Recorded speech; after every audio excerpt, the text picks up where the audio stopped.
Hello there, folks. Once again, Matthew fancies himself as someone knowledgeable in a subject he clearly knows nothing about. You know, it's pretty impressive how often he does this, given his tallied success rate of 0. So, just for fun, let's really lay down the facts for him on the subject of fire whirls. Side note, yes, the name is rather silly, especially considering sometimes we're pretty much talking about literal tornadoes made of fire and ash. However, rest assured, they are nothing new and not a sign the world is going to burn. Our meatbag remembers the first time he heard the term fire whirl. It was while studying the effects of strategic bombing on Japan in World War II in college. During the March 10 Tokyo fire raid, there were quite a few of them. People described, well, you really don't want to know exactly what people said the fire whirls did. Anyway, let's have C8 read for Matty. Yes, it's very strange and very telling. Roboto-san deliberately downplayed a documented EF2 fire tornado with 111-135 mph winds, capable of throwing multi-ton objects, lifting people, and causing officials to react with shock as just a fire whirl. That's not an honest description. Fire whirls are usually small, short-lived vortexes. What Jeff showed was a massive, violent, tornado-strength fire vortex with extreme power and rapid intensification, something far beyond a standard fire whirl. Calling it a fire whirl is a weak attempt to normalize something clearly anomalous. He knows the difference, but he's forced to minimize it because the footage doesn't fit the normal wildfires narrative.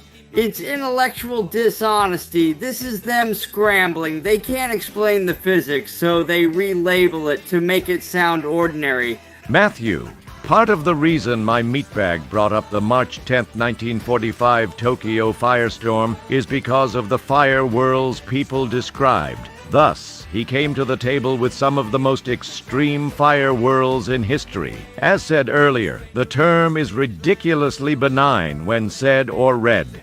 However, we didn't pick the name, and as you're about to see, it's just what they're called. Obviously, he's filtering this through Grok, who decided to focus on the really small ones as an attempt to artificially minimize the term. So let's start where people used to begin, before they had AI to misrepresent reality.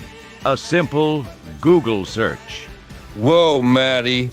Looks like Google has heard of fire whirls and knows they aren't all tiny.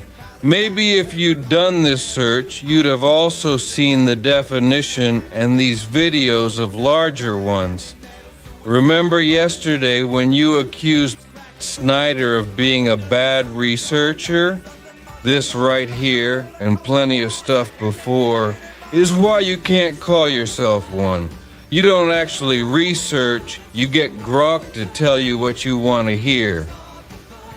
But don't fret, Matthew. It looks like science has finally decided to start classifying them by size, and the proposed term for anything larger than a dust devil-sized whirl is pyrogenetic tornado.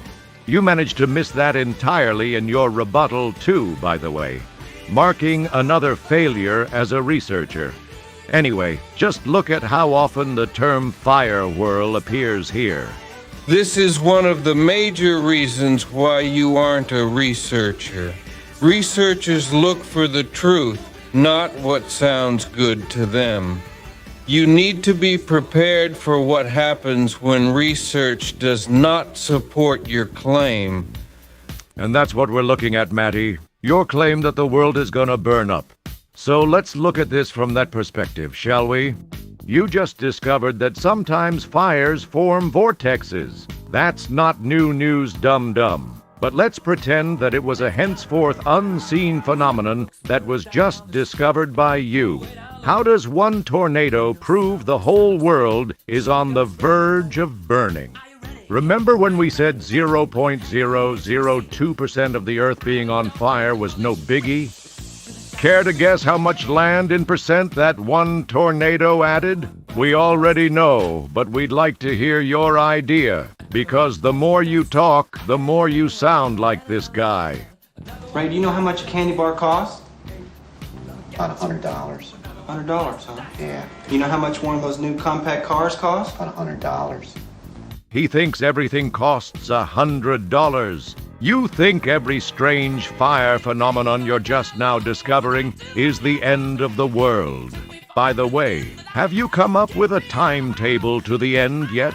Or a reasonable amount of worldwide land percentage to back up your claim?